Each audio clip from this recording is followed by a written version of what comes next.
로마서가 이제 지난 시간에 13장까지 이제 했습니다. 그러면은 우리가 12장부터서는 삶 혹은 생활의 예배, 생활의 예배라고 그랬습니다. 자, 그러면은 우리가 예배라고 했을 때에 우리가 일하는 것도 우리의 일도 곧 예배다. 요 개념을 기독교적으로 가장 먼저 도입한 사람들이 수도사였습니다. 그러니까 수도사는 AD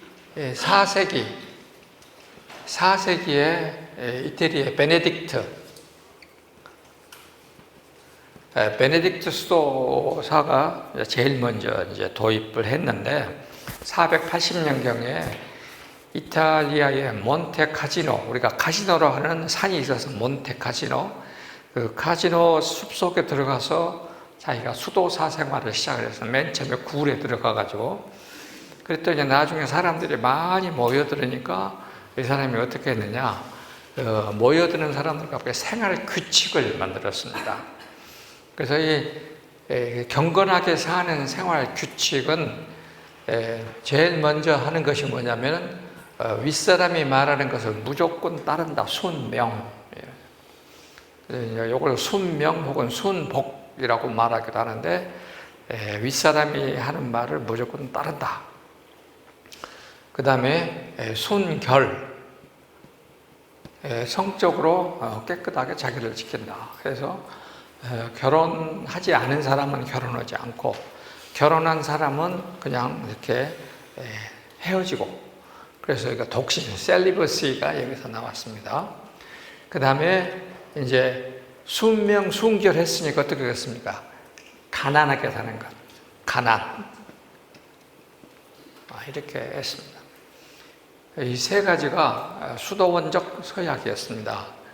그러면 이 세 가지를 하고 나면 이 사람들은 어떻게 하느냐? 오전 하루에 7회 기도를 했습니다. 새벽 3시부터 시작해가지고 저녁 7시까지 이렇게 기도를 합니다. 그러니까 3시에 일어나가지고 아침 조과. 그러니까 이제 아침에 가장 빨리 일어나죠. 그래서 아침에 해가 뜨고 으슬름할 때에 이제 새들이 울어요. 그래서 우리가 아침에 우는 새를 마르틴이라고 그래요. 그러니까 마르티나타, 마르틴이라고 그래요. 그래서 이제 3시에 한 번 하고 7시에 한 번 하고 5시에 한 번 하고 7시 밥 먹을 때 한 번 하고, 그럼 이제 7시에 밥을 먹고 나면은 12시까지 뭐 하느냐? 밭에서 일합니다. 그래서 아침으로부터서 점심 때까지는 노동을 합니다. 그리고 나서 점심 먹고 나면 점심 후에 오후 3시까지는 뭐냐면은 공부하는데, 이게 뭐냐면은 현재 우리가 사용하고 있는 모든 책들 있잖아요. 그거를 카피하는 일을 합니다. 그러니까 우리가 성경책이 있으면 옛날에는 없었으니까 손으로 카피하는 일을 했습니다. 그리고 오늘 여러분들에게 나눠드릴 저 책도 성 어거스틴이 만든 이런 그 두루마리로 되어 있는 카피였습니다. 근데 그거를 베네딕트 수도사들이 그걸 다 공부를 해가지고 성경 어디 있다가 각주를 전부 다 달았습니다. 제가 지금 여러분들이 오늘 나눠드리면 여러분들 보시면 아는데, 성 어거스틴이 저 책을 쓸 때에 쭉 써내려가니까 자기 공부를 엄청 많이 한 사람인데, 뭐 철학자 얘기도 얼마나, 뭐 케케로부터 시작해가지고 뭐 당시 로마의 시인들 뭐 엄청나게 많은데 그런 얘기는 하나도 안 나와. 나 같으면 가끔씩 뭐 유식한 소리도 하려고 하지 한 소리도 안 나와. 뭐만 나오느냐? 성경 구주정만, 성경만. 근데 그때는 성경 장절이 없었어요. 그러니까 쭉 이렇게 써져 있는 성경 장절, 요즘 볼 때 그 중에 중요한 장절들을 그렇게 정확하게 전부 다 딱딱, 전부 다.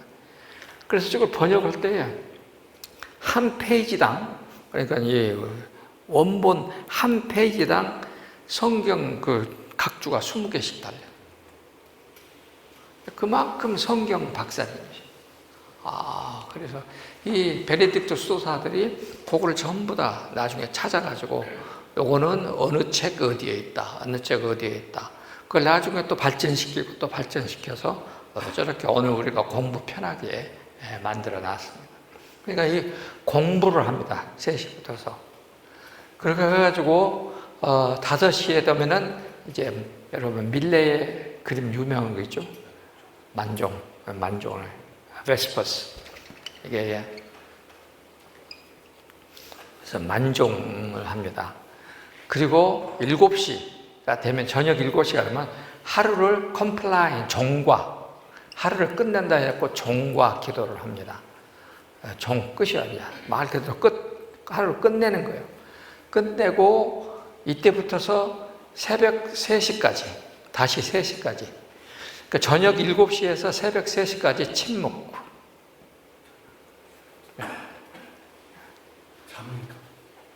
침묵이에요, 좌우지간. 침묵. 말을 하면 안 돼. 자도 되겠네요. maybe. 네. 많이 자네요. 많이 안 자지. 많이 안 자지. 요 사이에 이제 놀라운 일들이 많이 벌어지지. 이런 식으로 해서 일을 예배와 연결시켰습니다. 그러니까 이 사람들은 이 기도도 혼자 하지 않습니다. 전부 다 함께 모여서 기도를 합니다. 그래서 공동체 생활이니까 식사도 같이 하고, 기도도 같이 하고, 예배도 같이 하고, 노동도 같이 하고, 다 모든 것을 같이, 다 규칙적으로. 그런데 이제 이것은 서구 기독교 전통이고, 동구 기독교 전통, 히랍이나 혹은 러시아 기독교 전통은 혼자, 공동체 생활보다는 혼자 하는 걸 더 좋아합니다. 그래서 그 사람들은 이게 큰 원주, 필라 위에 올라가서 평생 안 내려온다. 뭐 이런달지. 내 머리 위에 까치집이 몇 개다. 뭐 이런달지. 뭐 이런 걸 자랑하고. 아무튼 이렇게 삶을 예배로 연결시켰습니다. 그런데 이렇게 하다 보니까 이 수도원은, 중세 베네딕토 수도원은 소위 말해서 수도원도 하고, 그 다음에 병원도 하고, 그 찾아오는 사람들 전부 다 병원도 하고, 그 다음에 찾아오는 사람들 숙박소도 하고, 그리고 무엇도 했느냐, 학교도 하고, 그리고 이 수도원에서는 종을 치잖아요. 종을. 때가 되면 종을 치니까 당시 그 마을 사람들이 종을 치면은 지금 몇 시다 하고 시간을 알 수 있는 그런 일도 하고, 그래서 종을 쳐가지고 시간을 알리고, 이런 각종 일들은 수도원이 생각도 안 했지만 부대적으로 같이 따라서 이어졌던 것입니다. 그래서 삶이 곧 중세 때는 이제 예배가 됐잖아요. 그러니까 여러분들 독일 지난번 가셔서 아실라가 몰라도 독일은 이렇게 평지잖아요. 그러면은 여기에 이렇게 산이 하나 있잖아요. 그러면 여기에 성이 있든지 여기에 수도원이 있든지 둘 중에 하나가 있습니다. 그러니까 영주는 여기에서 영주의 성이 있고, 아니면 여기에 수도원이 하나 있든지 이렇게 있습니다. 그러면 여기에서 농사 짓는 모든 사람들, 이걸 전부 다 관리를 이제 하는 거죠. 물론 여기에도 뭐 좋은 일이 있느냐 꼭 그것만은 아니고, 여기에도 문제가 많이 있기는 있었지만은, 아무튼 이렇게 해서 성이나 수도원이 여기에 있으면서 이 소속된 교회들의 혹은 지역민들의 삶을 개화시키는, 이끌어주는 그런 일들을 이제 했습니다. 쭉 이렇게 했어요. 그러다가 종교 개혁이 되면서 루터가, 그 다음에 영국도 마찬가지입니다. 스위스도 마찬가지고, 제일 먼저 없애버린 것이 요걸 없애버린. 제일 먼저. 왜 그러냐? 지금 요 하나님의 말씀에, 그러니까 수도원의 대사제의 말을 순명하기 위해서 무조건 순종이야. 그러면은 명령을 내리는 사제의 말이 예스면은 오케인데 예스가 아닌 것도 순종을 해야 돼. 이제 거기에 대해서 문제가 생기고, 순결은 자기들이 제일 성적으로 더러운 짓도 해놓고도 겉으로는 가장 이제 순결한 것처럼. 그 다음에 여기는 이제 가나안을 상징하기 때문에 사유재산을 포기해야 돼. 그러니까 수도원에 들어가면 사유재산을 다 전부 다 갖다 바치는 것입니다. 그러면 나중에 어찌 되겠습니까? 수도원은 갈수록 돈이 점점 많이 된다. 그럼 왜 그랬겠냐 하면은, 중세는 이 죄 사면에 있어서 일단 세례에서 모든 죄가 다 없어졌습니다. 그러면 세례 이후에 지은 죄는 어찌 것이냐? 세례 이후에 지은 죄. 여러분도 마찬가지요. 우리도 세례 이후에 지은 죄는 어떻게 할 것이냐, 이런 문제가 생기는 거단 말이에요. 그래서 세례 이후에 지은 죄를 사면하는 것이 참회 제도거든. 참회. 그래서 페넌스 해가지고 참회 제도에 의해서 이제 죄가 없어집니다. 그러면은 우리가 이 참회에 이르는 죄를 한두가 있겠습니까? 맨 처음에 이제 살인, 간음, 배교, 그 다음에 위증이에요. 그 다음에 사기, 그 다음에 증언 거부, 성전 훼손, 이런 것이 7개 가장 큰 죄들이에요. 그런데 이런 죄를 짓고 나면 세례 이후에 짓는 죄들을 계속해서 이제 없앨 수가 없으니까 그것들이 점점 뭐가 되겠습니까? 면죄부라고 하는 것으로 이제 가는 거죠. 면죄부 제도로 이제 가는 것입니다.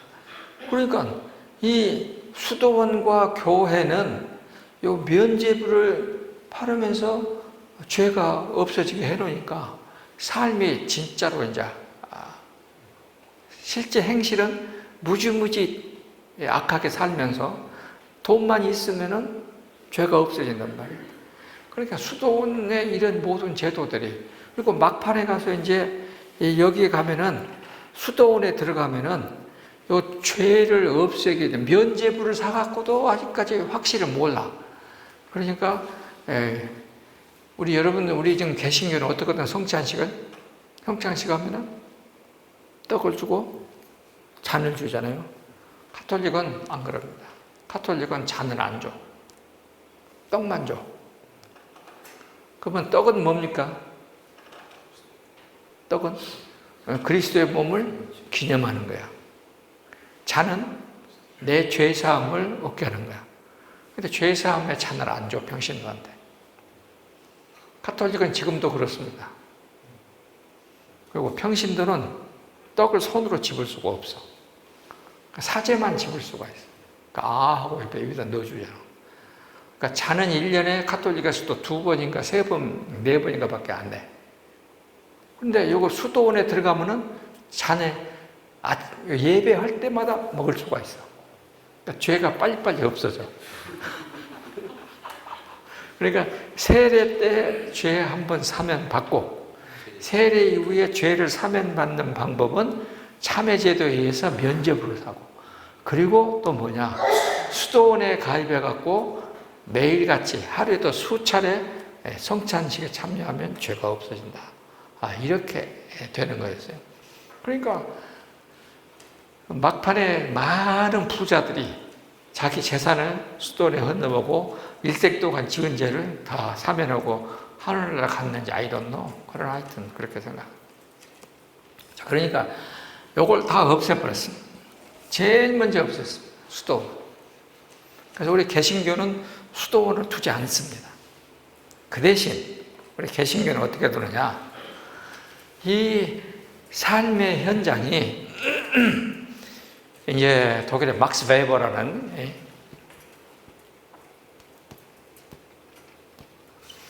종교 사회학자가 가만히 봤어요. 개신교 국가들 가운데에 영국이 있고, 그 다음에 화란이 있고, 스위스가 있는데, 그 중에서도 특별히 이 칼빈주의 장로교를 택하는 나라는 굉장히 부자 같았다 이거예요. 그러니까 화란도 그러죠. 그 장로교. 스위스도 그러죠. 영국도 장로교예요. 원래 베이식은. 이건 굉장히 경제적으로 부유하게 됐다 이거예요. 그래서 왜 그런가 하고 자기가 자기 이론이에요. 그러나 이것이 거의 정설로 받아지고 있어요. 그게 뭐냐 그러면은 이 장로교로 건너오면 수도원 이퀄 삶의 현장이야.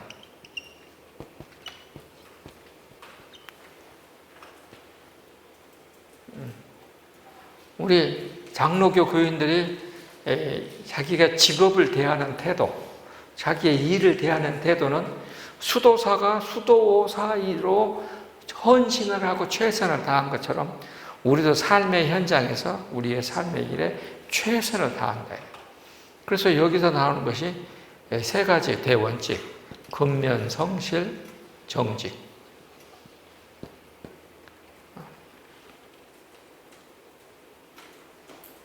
근면, 성실, 정직입니다.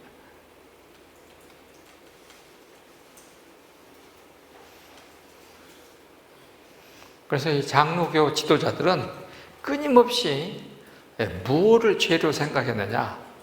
옛날의 일을 그대로 답습하는 것을 죄로 생각했습니다. 그러니까 장로교 국가들은 항상 새 것이 나오고 진취적으로 앞으로 나가게 되어 있어요. 나는 우리 전주대학에 와갖고 옛날 그대로 하는 사람 많이 봤어. 그러면서도 아무렇지도 않게 생각하는 것이 또 진짜 난 놀라워. 항상 새롭게, 항상 새로운 것으로, 새 정신으로. 그래서 자기에게 주어진 일을 근면성실 정직하게 이렇게 해내는 것입니다. 이렇게 하니까 자연히 뭐가 생기느냐? 캐피탈, 자본이 생기는 거죠. 자산이 생기는 거죠. 그래서 우리가 자본주의라고 하는 것이 자본주의, 캐피털리즘이 나오는 것입니다. 이 막스 베버의 장로교 스타일의 삶의 상황을 이렇게 해석을 했어요. 그런데 거의 맞는 것 같아요.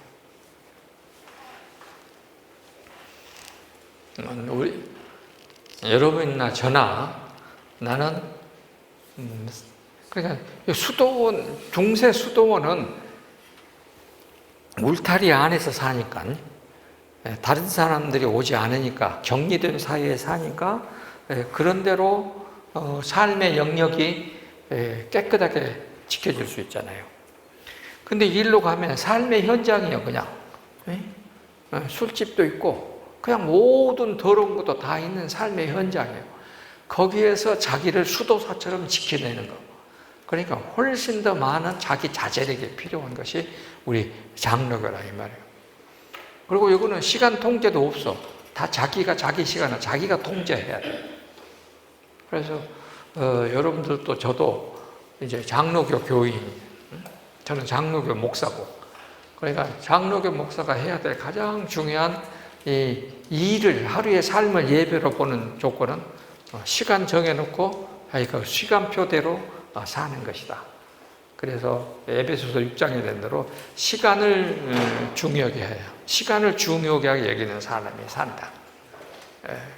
굉장히 중요한 것입니다. 그래서 이 많은 사람들이 우리 시간이라고 하는 것은 일회성, 일회성 정도 한 번밖에 써먹지 못한단 말이에요. 그러니까 이게 독일어로 유명한 말이에요. 아인하이트. 아인하이트. 혹은 일회성, 한 번밖에 못 써먹었다. 지금 우리가 몇 시요, 지금? 18시 50분. 지금, 요 시간은 지구가 존재할 때 딱 한 번밖에 없어. 그러니까 우리에게 주어진 시간이라고 하는 것은 하나님이 주신, 창조의 넷째 날 주신 선물인데, 하나님이 주신 이 시간이라는 선물을 그냥 허투루 사용한다는 것은 엄청나게 잘못된 것이다. 그 다음에 이제 시간이 쌓이고 쌓이면 항상 시간 속에서 열매가 맺히도록 살아야 한다 하는 것이 이제 우리들의 기본 생각입니다. 이런 의미에서 삶을 예배로 가져가는 것입니다. 이제 큰일 났다. 이제 다들 이제 칼같이 살 것인데, 이제.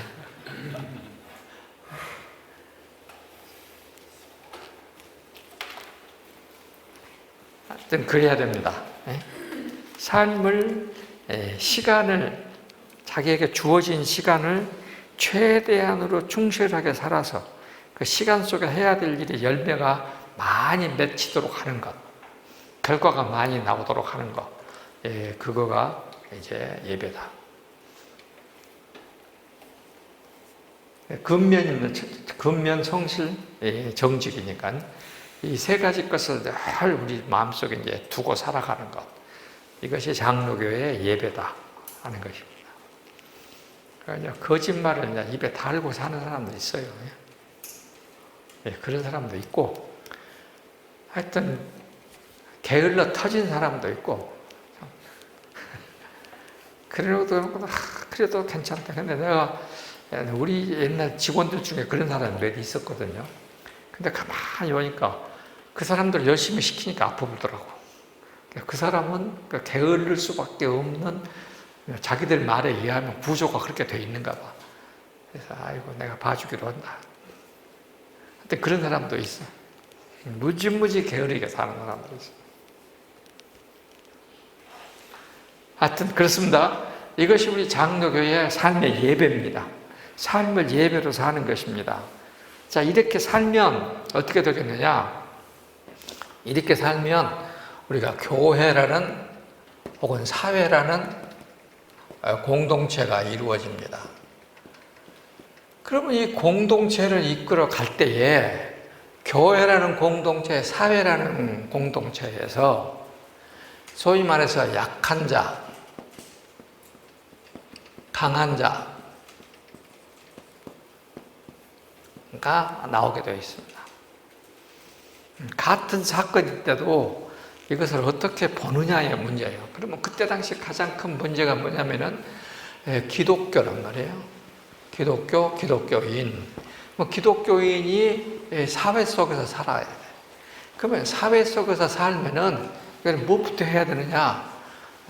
식사부터 해야 되잖아요. 하루가 시작하면은 식사는 음식 준비를 해야 돼. 근데 당시 모든 도시는 신전이 있어요. 신전이 있으면은, 예를 들어서 내가 밭에서 우리말로 배추를 수확했다. 배추를 수확했으면은 수확해가지고 시장에 팔러 나가게 될 때에 먼저 여기 가서 신전에다 갖다 바쳐. 그러면 신전에 있는 제사장이 그 10의 1조 같은 것을 받고 축복을 해줘. 그리고 이것이 이제 시장으로 왔습니다. 그러면 시장에서 파는 모든 식재료는 다 어떤 것이냐? 이교도의 신에게 바친 헌물이다. 이것이. 그러면 이 이교도의 신전에 받은 이 헌물이 우리 기독교의 입으로 들어와도 되느냐라고 하는 것이 문제가 된 것이죠. 여러분, 그 제사 지내는 집에 가서 제사떡 먹어도 됩니까? 안 됩니까? 요거는 최근에 나온 소리요. 60년대만 해도 먹으면 안 돼. 절대 안 돼. 그걸 가도 안 되고.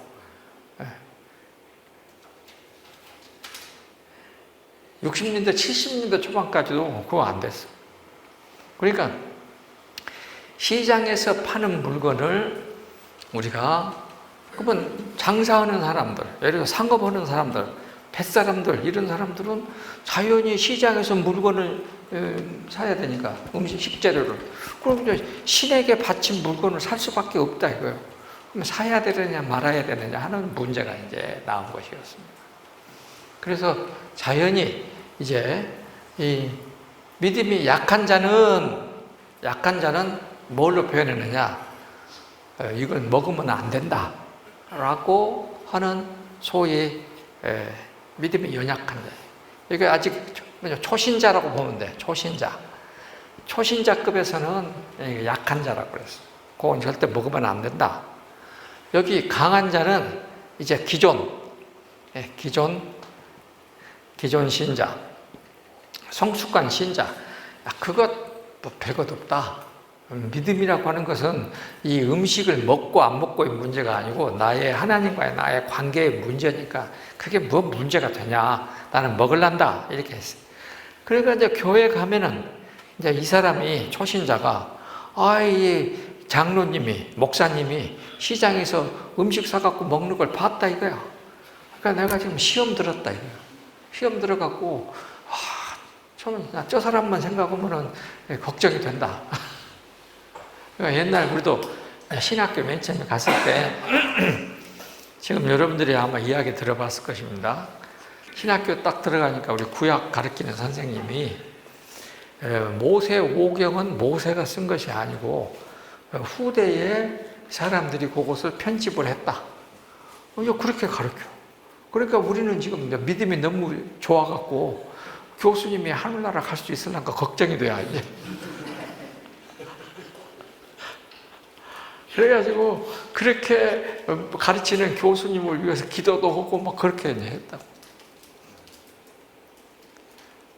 그러니까 웃지 못한 일이 있었습니다. 실제 그런 일이 다 있어. 이래 해가지고 나중에 이제 계속 하다 보니까 그 별것도 아닌 것인데 그것이 그렇게 중요했어. 그래갖고 그것이 지금 소위 말해서 보수 진영으로 싹 나타났어. 해방 이후에. 근데 우리가 나눈 것이 아니라 2차 세계대전 이후에 나는 틀림없이 또 이런 말 하면 안 되는데 미국 CIA가 기독교권이 너무 커지는 것을 싫어해갖고 우리가 싹 이렇게 나눠놨을 것이다 이렇게 생각을 해요. 그 사람들은 보통 사람이 아니야. 아무튼 나중에 보니까 우리가 놀아놨어. 누군가의 이 프로그램에 따라서 우리가 완전히 놀아놨다는 것이 이제 밝혀지기 시작을 한 거예요. 그러니까 그때 이후로 교회가 1948년에 WCC라는 걸 해가지고 막 전 세계 교회가 하나로 뭉쳤거든. 그러면 결국은 이게 엄청난 파워야. 그러니까 정치권에 있는 사람들은 이걸 그대로 두면은 안 되는 거지. 그러니까 보수 진영해갖고 보수 자유해갖고 쫙 나눠본 거야. 그러니까 그때부터 우리끼리 싸우니라고 정치권에서 무엇을 하더니 간에 I don't know가 돼버린 거예요. 알란가 몰라, 아버지가.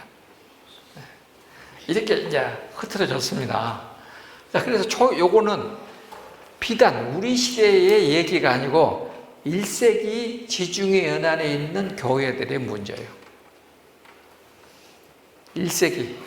그래서 고린도 교회가 제일 먼저 문제가 되고, 에베소 교회가 문제가 되고, 빌립보 교회가 문제가 되고, 거기에 있는 모든 교회들이 요 문제로 지금 홍역을 치르는 것입니다. 그러니까 여러분들 우리 현재 한국 교회와 같은 이런 것 성숙한 교회의 모습으로 자라기까지는 이게 우리 선배들이 엄청나게 많이 고생을 해갖고 그 고생의 결과로 오늘 우리가 이렇게 편하게 된 것입니다. 그러니까 지금도 우리는 툭 하면 뭐 보수 자유 이렇게 따지는데 그거는 누군가가 뒤에서 다 조절하고 있어요. 그렇게 해서 우리를 힘을 못 쓰게 만드는 거죠. 자, 어찌됐든지 간에 이 문제가 나오니까 그것이 이제 14장의 이야기입니다. 요 14장의 이야기요. 이 14장의 이야기를 똑같이 말하고 있는 책이 고린도전서 8장입니다. 자, 고린도전서 8장을 봅시다.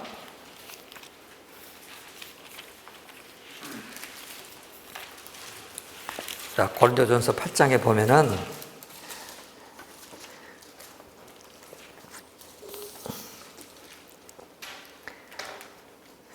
이제 1장 1절에서부터서 7, 8절까지는 1절 보세요. 1장 1절, 8장 1절. 우상의 재물에 대하여는 우리가 다 지식이 있는 줄 아나 지식은 교만하게 하며 사랑은 덕을 세운다. 이렇게 되거든요. 그러니까 지식은 교만하게 하고 사랑은 덕을 세운다. 우상의 재물, 우상에게 바친 재물을 우리가 기독교인이 먹을 수 있느냐 없느냐라고 하는 문제에 대한 얘기를 하는 것입니다. 지금 내가 요 설명했던 모든 얘기가 고린도전서 8장에 있는 얘기입니다. 그러면은 믿음이 강한 자는 먹을 수 있고 믿음이 약한 자는 먹을 줄 알아야 되고, 근데 강한 자가 먹는다고 하면 어찌 되겠습니까? 연약한 자가 그것 때문에 시험이 들어. 그러면은 여기 이제 바울의 답이 나와 있어요. 8장에 보면은 8장 11절. 자, 9절 볼까요? 너희의 자유가 믿음이 약한 자들에게 걸려 넘어지게 하는 것이 되지 않도록 조심해라. 굉장히 조심해. 나의 자유가, 나는 믿음이 성숙한 사람이니까 나는 얼마든지 자유롭게 할 수 있으나 그것이 믿음이 연약한 자에게는 넘어지게 하는 것이 되지 않도록 해라. 걸림돌이 되지 않게 해라. 그래서 11절. 너의 지식으로 그 믿음이 약한 자가 멸망하거나 하나니 그는 그리스도께서 위하여 죽으신 자니라. 그러니까 예수님도 마태복음 18장에 실족케 하는 일이 없을 수는 없으나 실족케 하는 자는 화가 있도다 그랬어요. 다른 사람을 실족하게 하는 자는 화가 있도다 그랬어요. 자, 그래서 13절에 음식이 내 형제를 실족하게 하면 나는 영원히 고기를 먹지 아니하여 내 형제를 실족하지 않게 할 것이다. 그래서 바울은 이것을 뭘로 말하느냐? 형제에 대한 사랑으로 자기의 금식, 음식을 금하는 자기 실천으로 해결을 했습니다. 그러니까 먹고 안 먹고의 문제가 아니라 그것으로 인해서 형제가 실족하게 되느냐 실족하지 않느냐, 요것이 더 중요하다. 그래서 형제 사랑이라는 개념으로 이것을 해결을 했습니다. 저도 교회 다닐 때 그것이 제일 초창기 때, 고등학교 때, 대학교 때 굉장히 이 문제로 나도 솔직히 오랫동안 고민을 많이 했어.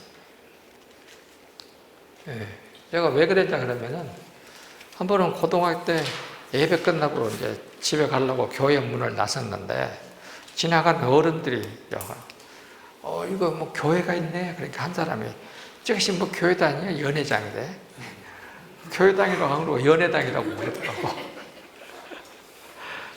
그래서 속으로 옳지, 나는 교회에서 만난 여자하고는 절대로 결혼을 안 한다. 속으로 다짐을 했어. 그걸 실천했어 내가. 교회에서 얼굴 본 여자하고는 절대로 결혼을 안 한다. 그때 내가 생각을 했어요. 그래 놓고 이제 가만히 보니까 우리 교회 믿음이 좋다는 집사님들, 장로님들 하는 것 보면 행동이 썩 그렇게 마음에 안 드는 행동들을 많이 하더라고. 그런데 이것이 이제 무엇으로 연결되냐 그러면은 고기를 먹느냐 안 먹느냐. 그러면 어떤 음식은 먹어야 되고 어떤 음식은 먹지 말아야 되고 하는 문제로 이제 비화가 되는 것입니다. 그러면 우리가 먹어야 될 음식과 먹지 말아야 될 음식, 이렇게 말하는 종파가 뭐예요? 안식교. 안식교도 그러고 여호와 증인도 그러고 음식을 가려 먹어야 된다. 또 종교로 말하면 불교도 음식을 가려 먹잖아요. 음식을 먹지 말아야 돼. 그러면 이제 이 문제가 뭘로 연결되겠습니까? 음식을, 이것은 이런 식재료는 먹어야 되고 이건 식재료는 먹지 말아야 된다면 그 모든 음식물을 만든 사람은 누구예요? 하나님인데, 하나님이 그 필요 없는 것을 뭐 때문에 만들었겠냐, 이렇게 되지. 그래서 우리가 우리가 술은 마셔야 되지 말아야 된다라고 규정을 하면 그 나쁜 술을 만드신 하나님도 어떤 하나님인데? 나쁜 하나님이에요. 그래서 이 문제가 디모데전서 4장을 보세요. 디모데전서.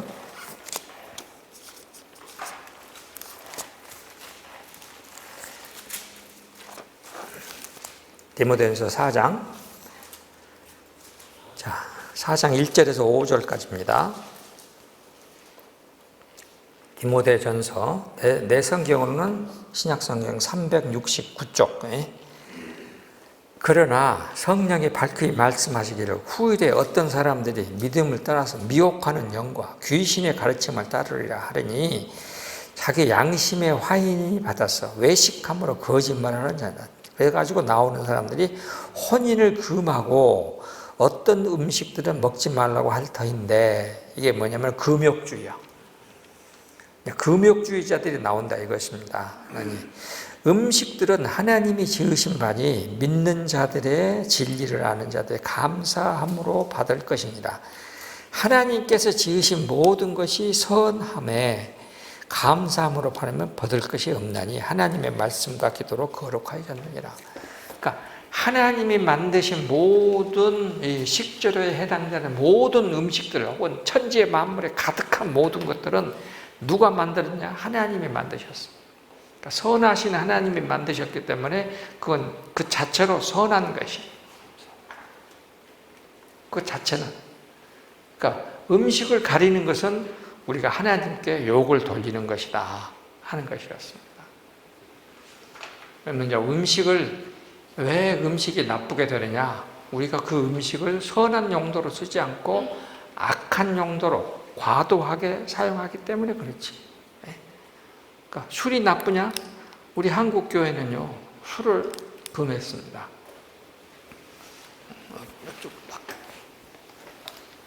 여러분들이 한국 교회가 나오면서 선교사들이 와서 음식 중에 2가지를 금했습니다. 술과 담배를. 그래서 특별히 우리나라는 선교사들이 주로 장로교, 감리교였으니까 장로교, 감리교, 성결교도 마찬가지고 초기 선교사들 사회에서는 이분들이 다 미국에서 한국으로 올 때에 미국의 동부에 있는 청교도들의 신앙의 삶을 영향을 받고 왔던 사람들입니다.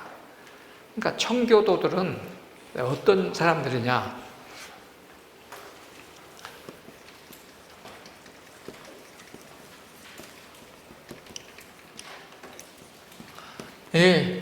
퓨리탄이라는 사람들은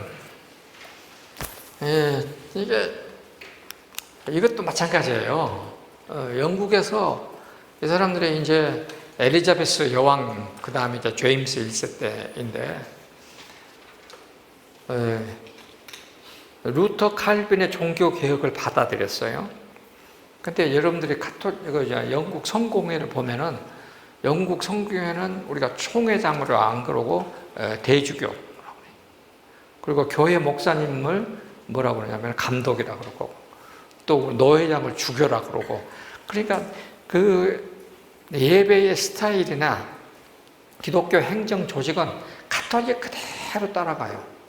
그런데 이제 말씀 선포 요것만 장로교 스타일로 따라갑니다. 그러니까 영국이라고 하는 나라는 그렇게 2개로 딱 묶어놨어. 그런데 영국 교회 내에서도 많은 사람들이 그럴 것 없이 그냥 싸그리 전부 다 없애버리자 이렇게 말을 하는 사람도 있고, 아니다 가톨릭에서 오는 이 오래된 전통도 나쁜 것도 없지 않느냐, 그건 놔두자 해가지고 이 양파가 이제 붙어갖고 싸우다가 투표를 했어. 그러면 다 이거 다 없애고 마지막으로 하나, 우리 장로교 목사들은 어떻게 합니까? 그냥 평복을 입어. 평복을. 우리 평상시 입던 의복을. 그래가지고 이 1641년에 그걸 놓고 투표를 했어. 그 옷을 성복을 입고 목사가 설교할 것인지 아니면 평복을 입고 설교할 것인지. 그런데 성복을 입자, 로브를 입자라고 말하는 쪽이 한 표가 많아서 이겼어. 그러니까는 이제 평복을 입자는 쪽이 어떻게 됐어요? 졌어. 그러니까는 이 사람들이 야, 우리는 그러면은 너네들하고 같이 못 오겠다 하고 떨어져 나갔어. 그러니까는 이 남은 사람들, 이 사람들 영국의 앵글리칸 처치, 영국 성공회가 되는데 이 사람들이 이 새끼들 더럽게 새끼들 하면서 그러면 딱 깨끗한 놈들은 다르네 하고 욕을 한 거야 이제. 그러니까 퓨리탄이라는 단어의 뜻이 뭐냐면 아이고 깨끗한 놈들 말이에요. 그러니까 이 사람들이 오케이 우리는 그 이름을 우리들의 모임의 이름으로 하겠다 해서 퓨리탄이 된 것입니다. 네. 감리교의 이름에 메소디스트란 말도 그런 거예요. 아이고 저놈들 하는 방법대로 하면은 예수 잘 믿겠네. 애기 방법론자들아 하는 말이 거기서 나온 거예요. 이것이 감리교라는 것이란 거예요. 그러니까 이제 이 퓨리탄들이 영국에서 박해를 받으니까 화란으로 도망을 갔다가 화란에서 1620년에 이제 메이플라워 배를 타고 102명이 출항해서 미국으로 와가지고 51명이가 살아남아가지고 지금 청교도가 된 것입니다. 그러니까 이 청교도들은 진짜로 먹는 거, 입는 것에서 자유로울 줄 알았는데 자기들도 와서 보니까 그게 아니거든. 왜냐하면 이게 오랫동안 장로교 전통에 살아왔기 때문에 칼빈부터서 칼빈 때는요 어쩌냐 그러면은 이제 딸이 결혼식을 해요. 그러면은 딸의 옷의 재질이 몇 프로 이상이 비단이 되면 안 돼. 아무리 도우지 말아도 옷의 재질이 딱 정해져 있어. 그 다음에 이제 거기서 먹을 음식의 양도 정해졌고 술의 양도 정해져 있고 그 다음에 부를 노래에 대한 곡목도 다 정해져 있어. 그때 이 제네바의 칼빈주의자들은 당시 카톨릭에 비하면 너무너무 자유로운 거예요. 그것이 또 많이 풀어져 갖고 그런데 이것을 성경으로 건너오니까 또 많이 풀어지고 나중에 칼빈주의로 미국에 오니까 또 풀어지고 오늘에 오니까 조금 개판이 됐지. 이렇게 이제 자유로 오는 거예요. 그런데 이때 당시 미국으로 온 이 퓨리탄들은 일단 무엇을 이제 금했느냐? 술, 담배를 죄악시 여기고 술, 담배를 죄악시 여겼습니다. 그 다음에 오락을 금하고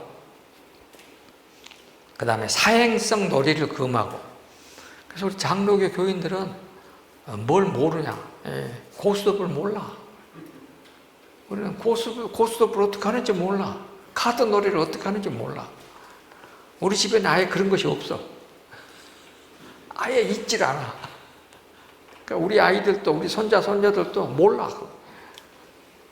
이게 전통이에요. 그 다음에 뭐 하느냐?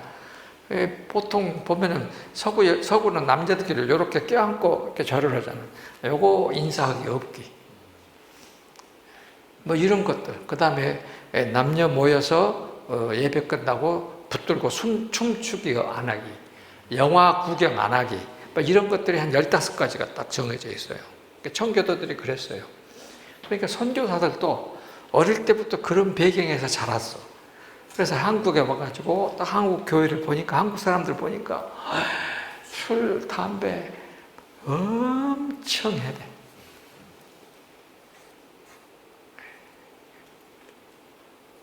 이 1916년에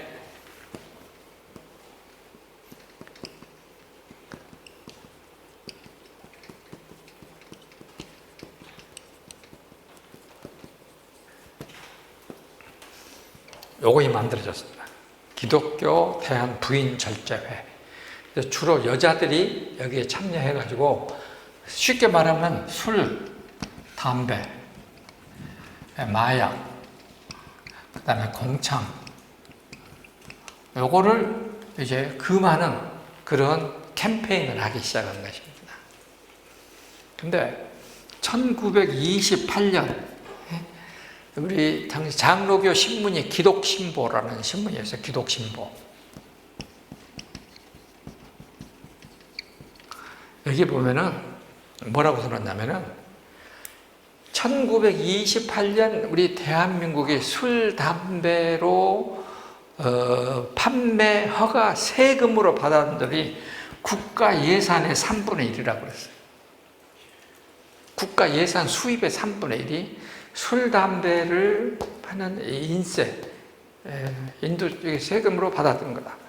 이 돈으로 100평 집터를 사서 10관 기와집, 그러면 94,448채를 지을 수 있다 그랬어요. 내가 이 숫자 안 잊어보려고 무지 노력을 합니다.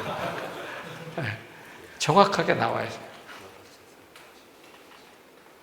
100평 집터에 10칸 기와집을 1년에 매년 이렇게 지을 수 있다. 초등학교로 하면은 1년에 800개소. 중등학교로 하면은 1년에 600개소. 이렇게 할 수 있다.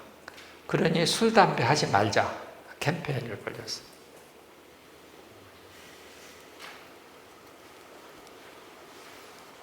하여튼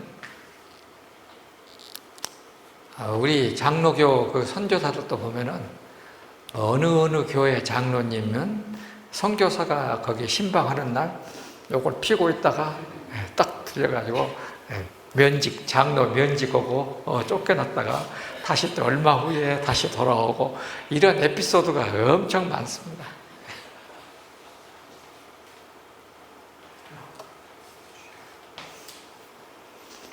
근데 그것이 대한예수교 장로의 헌법에 그게 들어가 있어요. 헌법에. 그리고 거기다가 분명히 술, 담배는 죄다라고 표기를 해놨어요. 그러니까 우리가 죄다고 해서 죄인지는 I don't know. 오늘 하나님 일이고. 그러나 하여튼 대한민국 교회 헌법을 어긴 죄는 죄예요. 하나님께 죄인지 아닌지는 몰라. 그런데 그것이 헌법을 어긴 죄는 죄예요.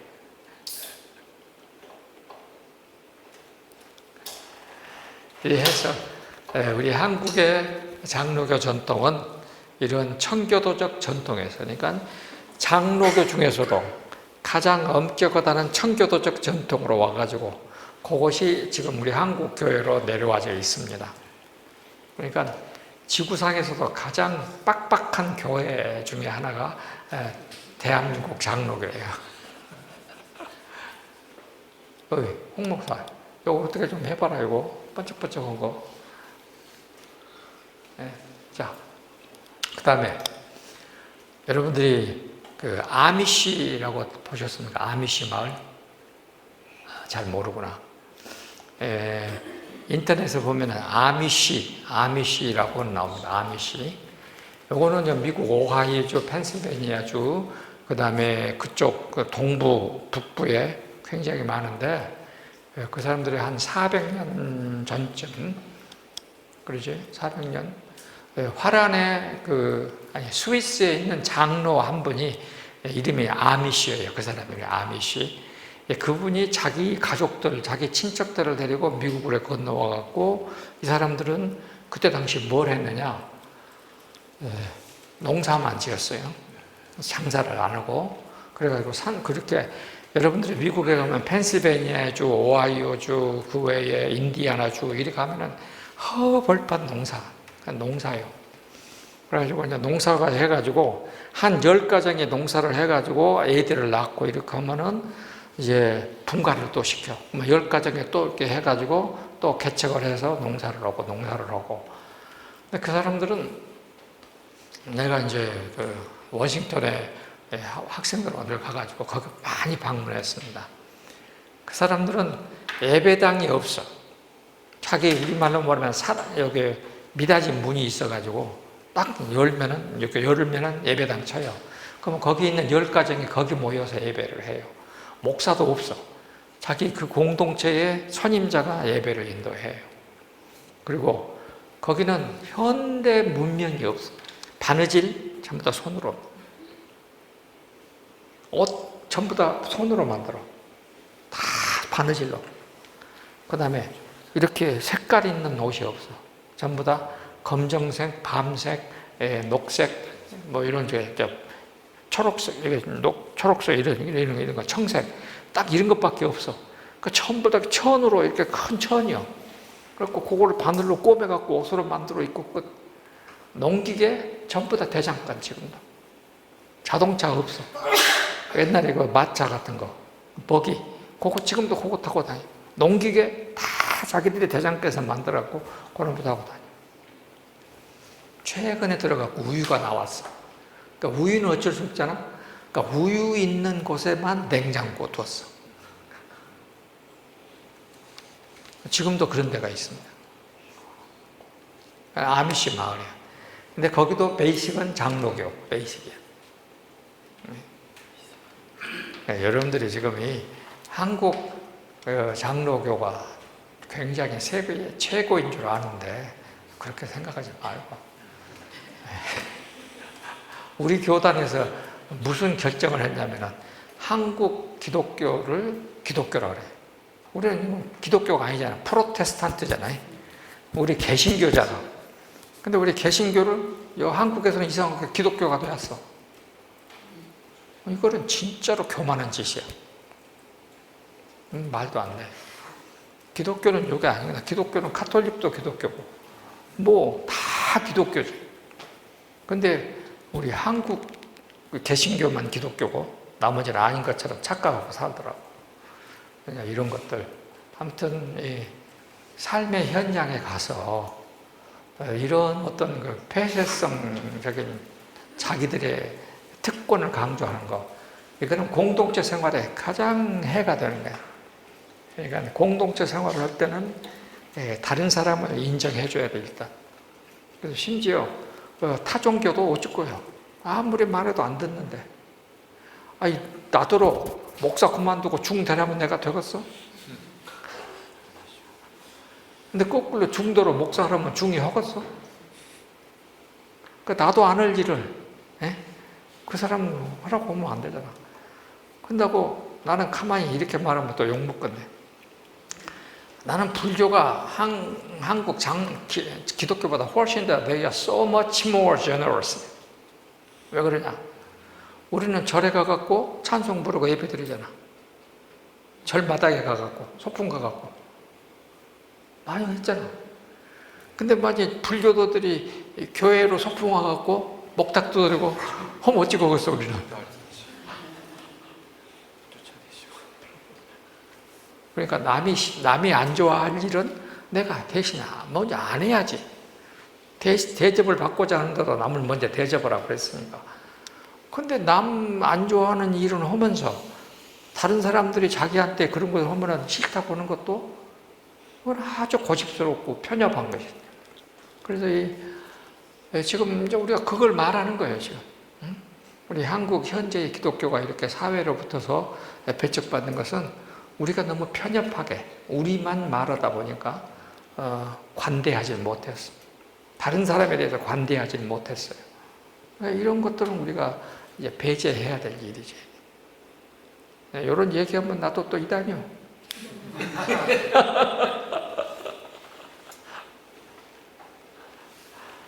한 번은 교회에서 이렇게 하다가 가톨릭은 이단이 아니라 해갖고 내가 이단 될 뻔했네.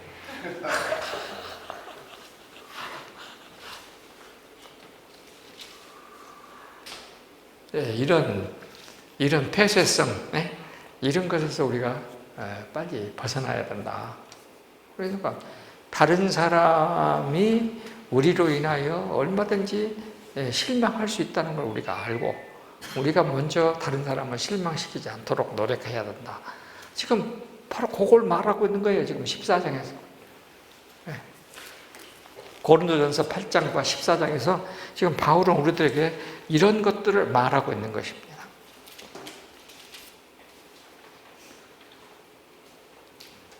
그래서 바울은 심지어 14장에 보세요. 로마서 14장에 다른 사람의 죄에 간섭하지 말라고 그랬어요. 자,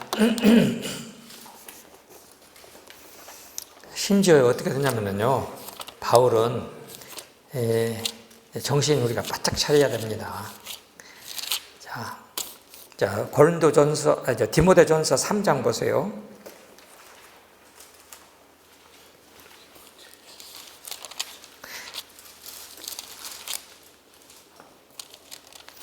자, 3장 6절. 새로 입교한 자를 목사나 목사로 세우지 말지니 교만하여 져서 마귀를 정죄하는 그 정죄에 빠질까 함이라 그랬거든. 그러니까 새로 입교한 사람을 목사로 세워놓으면 그냥 마귀는 완전히 나쁜 놈이니까 정죄하는 그 정죄에 빠질까 무섭다. 그래 놨어요. 그리고 이제 거기 5장을 보세요. 디모데전서 5장 22절. 아무에게나 경솔하게 안수하지 말고 다른 사람의 죄에 간섭하지 말며 너 자신을 지켜 정결하게 하라. 다른 사람의 죄에 간섭하지 말고 너 자신을 지켜 정결하게 하라. 그러니까 내가 지금 우리 장장로 사랑한다고 가갖고 야 내가 너 어저께 보니까 너 뭐 그 행동은 뭐 헌법 몇 조에 어긋나는 것이고 뭐 하면서 내가 일일이 다 사랑한다고 말해주면 이거 사랑한 겁니까? 그래서 나는 좀 이건 소극적인데 교회에서 공동체라고 하는 교회라는 공동체가 잘못될 수 있습니다. 근데 뭐가 잘못되냐? 다른 잘못된 이단적 가르침이 오면 잘못될 수 있어요. 그러나 이단적 가르침을 한 자는 교회에서 금지시키면 돼. 그래서 초대교회는 이단적 가르침을 하는 자들은 교회에서 금지시키고 축출시키면 됐어요. 그런데 다른 사람을 자꾸 끄적끄적 해갖고 못 살게 해가지고 공동체를 분열시키면 요거는 더 큰 죄예요. 그래서 초대교회는 분파주의를 훨씬 더 큰 죄로 쳤어. 훨씬 더 큰 게. 그러니까 여러분들도 교회 다닐 때 그냥 뭐가 죄야. 자꾸 와가지고 자기들끼리 패거리 만들고 파당 만들고 해갖고 공동체를 찢어 나누는 거. 요거가 아주 우리가 그래서 분파주의라고 그래.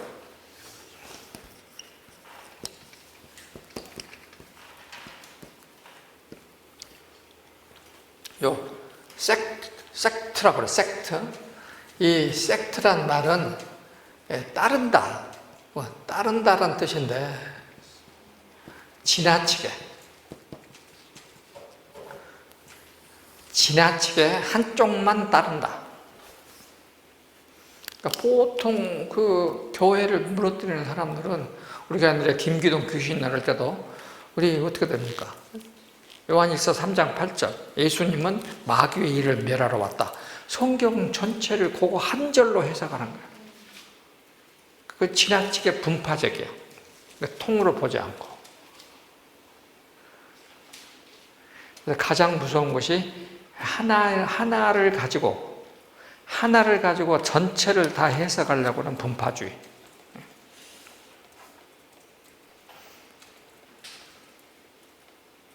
이것은 아리스토텔레스가 이미 말하는 논리학의 가장 기초예요. 특수를 가지고 전체를 제압하려는 오류라고 그래요. 특수를 가지고 전체를 제압할 수는 없어요. 그러니까 여러분들도 다 그런 거 있잖아요. 여러분들이 좋아하는 특수한 어떤 것을 가지고 전체로 다 보려고 하는 이유. 내가 지난번에 말한 대로 은총이라고 하면 말하고 은혜라고 말하면 어째? 은총이라고 말하면 은혜 받고 은혜라고 말하면 은혜 안 받은가? 이런 말도 안 되는 일이에요. 그런데 꽉 묻어요. 최근에 어떤 교회 갔더니 목사님 축복을 빈다는 말이 맞습니까? 틀립니까? 물어봐. 그러니까 빌축자에다가 복복자인데 사람이 그걸 하면 됩니까? 하나님이 오셔야지. 그러더라고. 그 설명할 수가 없어. 뭐라고 말하면 또 꼬리를 잡으니까 말 안 해버렸어. 말하면 또 말이 말되고 말이 말되니까 그냥 스탑 하고 말았어. 이렇게 이제 그러니까 공동체를 깨트리지 않고 어떻게든지 공동체 안에서 서로 같이 가려고 노력하는 거야. 하다 안 되면 나중에 이제 여기 아까 말했던 베네딕트 수도에는 어쨌냐면은 공동체를 깨뜨린다 할 때는 일단 권면을 합니다. 마태복음 18장에 이제 1대1로 권면해. 그 다음에 2대1로 권면해. 그러다가 안 되면은 회중 앞에서 권면해. 그래도 안 된다 그러면 이제 보내는 거예요. 이제 축출. 그 대신 2번 축출시킬 때까지 봐줘라. 이제 다시 들어왔어. 그러면 재입교가 됐어. 그러면 또 안 돼. 그러면 또 그 단계를 거쳐갖고 이제 내보내. 그리고 2번은 내보내면은 다시 재입교가 없다. 근데 꼭 그런 사람이 있거든. 꼭 있어. 하여튼 그런 모난 짓을 하는 사람들이 있어. 그래서 이제 그런 사람이 제일 좋은 처방하는 방법은 말을 안 해. 본체만 채우고 입을 딱 다물어 버려야 돼. 그래서 나는 항상 그래서 목사는 귀만 있고 입은 없어요. 이것이 내 처방이에요. 뭐라고 하면은 목사는 귀만 있고 입은 없어요.